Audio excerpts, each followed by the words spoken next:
to another episode of Farming with Science.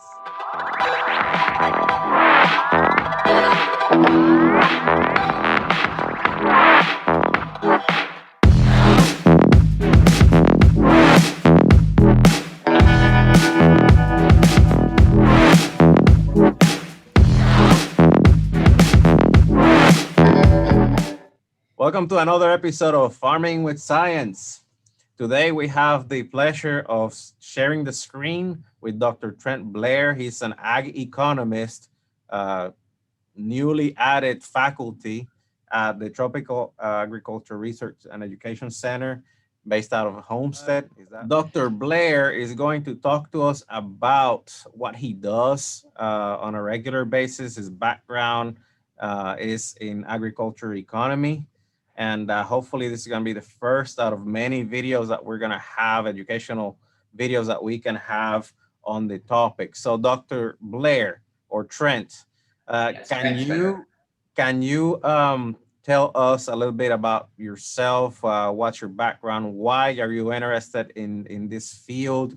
And how the heck did you get here? Yeah, it's a pleasure to be on this program. Look forward to the discussion. I'm originally from South Dakota. I was raised on a farm there. So I grew up in 4-H and everything as a kid and got my undergraduate at the University of Nebraska. But following that, I was a Peace Corps volunteer in Ecuador for 3 years in an indigenous community. And there I got really involved with helping these farmers organize and get involved in markets for cacao.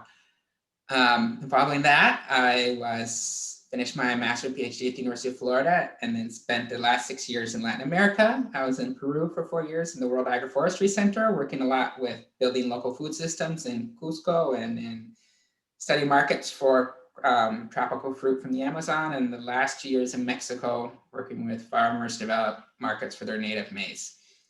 So here at the Tropical Research and Education Center, my work will be similar. I'll be working with farmers, and we have all these specialty crops in Florida, looking at markets for that and helping farmers build associations and get involved in markets and working on developing marketing plans and how they can better access markets and earn more for their production. Trent, we said in Puerto Rico that you run the world because you are all over around. So that is really amazing for us that we can share all this experience that you have with all our public or all our audience. And my question is, what are the benefits of associate with other farmers? Well, the first benefit that everyone thinks of is you can earn more. By selling in volume, you can access different markets than an individual farmer can have, right? So many processors and buyers are demanding the volumes for them to make purchases. And that's why you have to sell the middleman and you lose all the money to the middleman, right? So it's a way to cut out the middleman and get to higher end markets. And a lot of times for specialty markets, they'll get contact associations or cooperatives because they have all the contacts to the farmers they need. Additionally, cooperatives can work together and purchase inputs at a lower price many times. And so you can have less production costs and sell at a higher price. So who doesn't want that? So you're talking about fertilizer, you're talking about processing machines, you're talking about packaging, labeling, material supplies, etc., right? Yeah, all those things. And then maybe some services, you might be able to get access to credit better together. And especially the whole packaging thing, that's a good point. Like infrastructure, one farmer many times can't afford to buy the whole processing. So you have to come together and everyone put in their part to buy the post-harvest equipment. Trent, this sounds like a beautiful experience and a great deal for all the farmers. But at the same time, I want that you talk more about what is the process behind create all this association and what are the challenges. That is what people want to know and how we can overpass or overcome or make this work. Yeah, it's challenging. So there's so many stories of cooperative associations that don't work out, right? And there's many challenges. One challenge is, I think the most important thing that I found out is that there has to be social cohesion, trust, strong relationships between the members, the participants, for any of these things to work out. Without that trust, it breaks down. So there's a whole process of learning and working together, and it's a years-long process to build these relationships, both with members and then also with your buyers and so on. So that's a huge challenge. Other challenges is usually getting financing and credit, having the business knowledge, right? So the directives are farmers whose whole life has been in production, and they don't know accounting or have the business skills without some training to oversee it. Even though many times you'll have a manager, a co-op manager, you need to know what's going on and know that the books are right, and help direct them. So there's some skill sets that need to be built up, to be able to run these businesses. Well, I think that's the most, but I think the biggest one, and a lot of things can be overcome if there's trust between the members and they know how to work together and they have this concern and dedication to the cooperative. Yeah, we were talking earlier about some of those experiences that we have had with associations not working or working, and that communication is key. Um, I come from a background that's pretty atypical. We had a hydroponic business and we started an association from scratch 20 years ago or more. And everything was structured correctly, everything was going well, but I guess greed and ulterior motives got in the way, and so that some of the board of directors they decided to go the a different route than the general membership. So we ended up having many challenges, and that association eventually disbanded just because of the issue with greed and the issue with maybe the lack of communication and compromise from the board of directors uh, towards the membership. Can you talk a little bit more about that as well? Yeah, communication is key. Very good point. A lot of times when we would interview members of cooperatives or associations, and their main complaint and why they were leaving is because they didn't receive communication from the board and the leadership, right? And they didn't know what's going on, and so they didn't trust what was happening.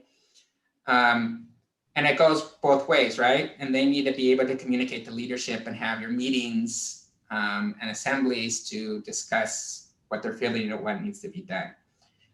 But there's also another part of the business relationship that's communication. So we have heard from buyers from cooperatives and that stopped at certain ones because they weren't able to fill their contracts, which wasn't always a problem. But if they had communicated that they're having harvesting issues or having this other issue, they could have worked it out, but they just said things are fine, and then they came into a problem at the end, right?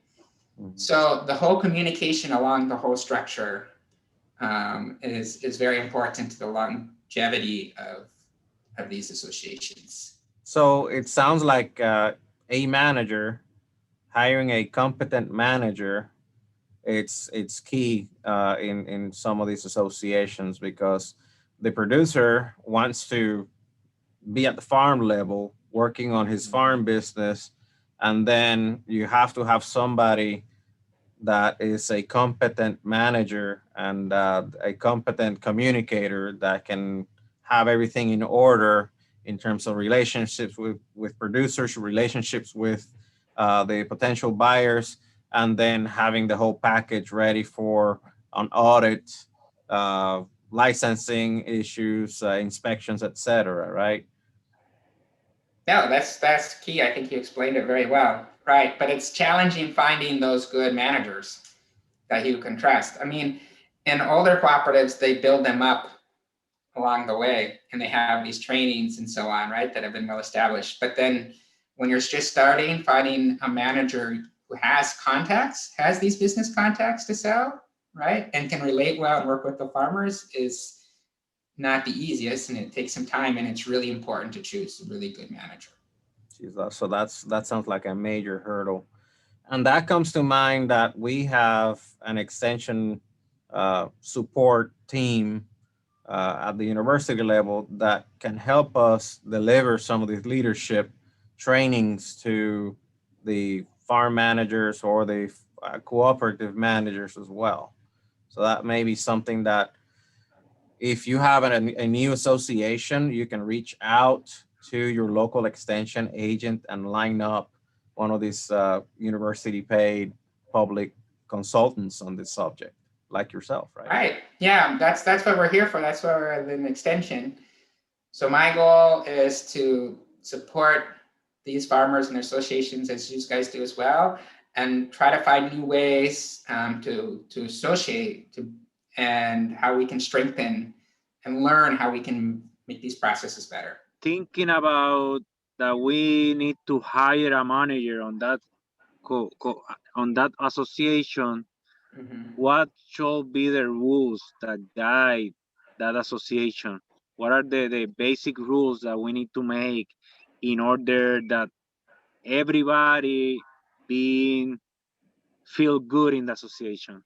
I think one of the main points we discussed already was the discussion of communication, because many conflicts happen without open communication and being transparent about the processes, right?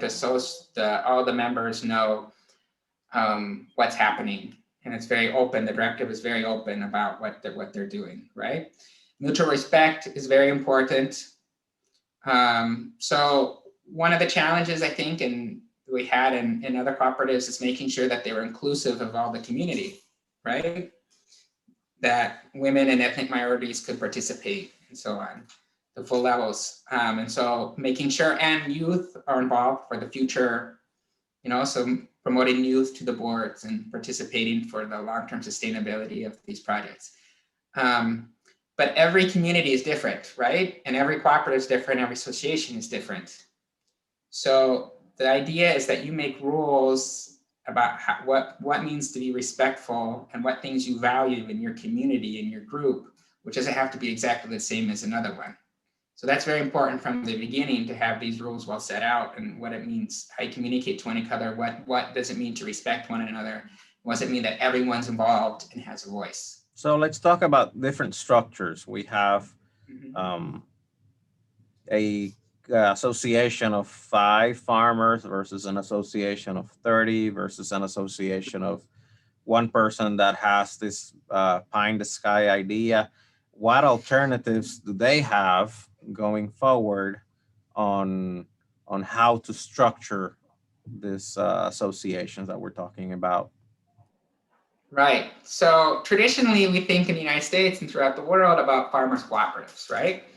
And farmers cooperatives that have hundreds of members and sell big volumes. And that's definitely an example and have been successful, but take years and years and decades to build. And are not always appropriate. Sometimes they're appropriate, right? With the very formal structures and so on. What we need to do is think outside the box a bit.